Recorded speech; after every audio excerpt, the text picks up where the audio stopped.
जरा सोचिए, एक तरफ कैमरे के सामने पेड़ लगाए जाते हैं, पर्यावरण बचाने के बड़े बड़े वादे किए जाते हैं, लेकिन अगर उसी समय देश के किसी कोने में करोड़ों पेड़ काटे जा रहे हों तो क्या होगा? राहुल गांधी ने एक ऐसा दावा किया है जिसने पर्यावरण और राजनीति दोनों पर बड़ी बहस छेड़ दी है। उनका कहना है कि अंडमान निकोबार में विकास परियोजनाओं के नाम पर करीब 1.5 करोड़ पेड़ काटे जा रहे हैं। सवाल यह है कि क्या विकास की कीमत जंगल होंगे? क्या प्रकृति और प्रगति साथ साथ नहीं चल सकते? और सबसे बड़ा सवाल, अगर यह सच है तो इसकी चर्चा पूरे देश में क्यों नहीं हो रही? आज की वीडियो में हम इसी मुद्दे को समझेंगे। दोस्तों, भारत दुनिया के उन देशों में है जहां जंगल सिर्फ पेड़ों का समूह नहीं है, बल्कि लाखों लोगों की जिंदगी, हजारों प्रजातियों का घर और आने वाली पीढ़ियों की सुरक्षा है। लेकिन इन दिनों अंडमान निकोबार को लेकर एक बड़ा राजनीतिक विवाद खड़ा हो गया है। राहुल गांधी ने केंद्र सरकार पर निशाना साधते हुए कहा है कि एक तरफ पर्यावरण संरक्षण की बातें की जाती हैं, जबकि दूसरी तरफ अंडमान निकोबार में बड़े पैमाने पर पेड़ों की कटाई की जा रही है। राहुल गांधी का आरोप है कि विकास परियोजनाओं के नाम पर जंगलों को नुकसान पहुंचाया जा रहा है। उनका कहना है कि अगर करोड़ों पेड़ काटे जाते हैं तो इसका असर सिर्फ उस क्षेत्र तक सीमित नहीं रहेगा, बल्कि पूरे पर्यावरण तंत्र पर पड़ेगा। अब सवाल उठता है कि आखिर अंडमान निकोबार इतना महत्वपूर्ण क्यों है?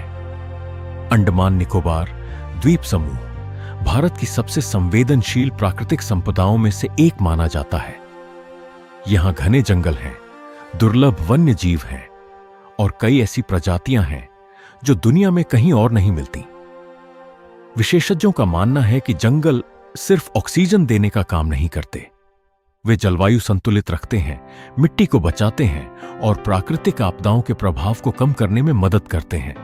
यही वजह है कि जब भी किसी बड़े जंगल क्षेत्र में कटाई की बात होती है तो पर्यावरण से जुड़े लोग चिंता जताते हैं। दूसरी तरफ सरकार और उसके समर्थकों का तर्क है कि देश के विकास, इंफ्रास्ट्रक्चर और रणनीतिक जरूरतों के लिए कई परियोजनाएं जरूरी होती हैं।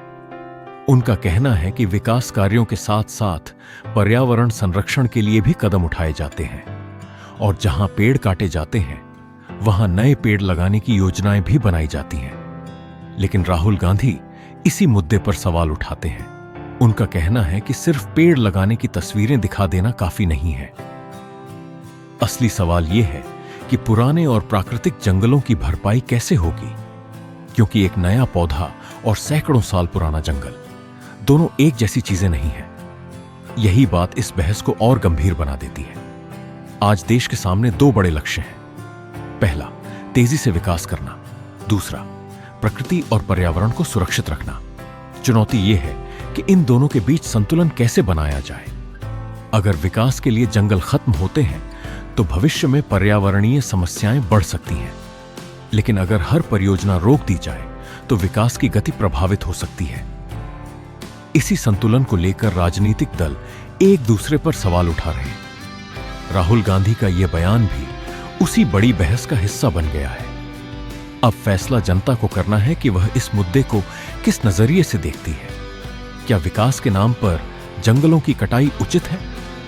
क्या सरकार को इस पर और पारदर्शिता दिखानी चाहिए, या फिर विपक्ष इस मुद्दे को राजनीतिक हथियार के रूप में इस्तेमाल कर रहा है?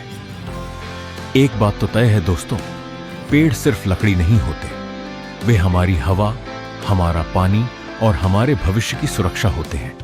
इसलिए अंडमान निकोबार का यह मुद्दा सिर्फ राजनीति का नहीं, बल्कि आने वाली पीढ़ियों का भी सवाल है। आपकी राय क्या है? विकास पहले या पर्यावरण? कमेंट में जरूर बताइए। और ऐसी ही महत्वपूर्ण खबरों के लिए चैनल को सब्सक्राइब करना मत भूलिए।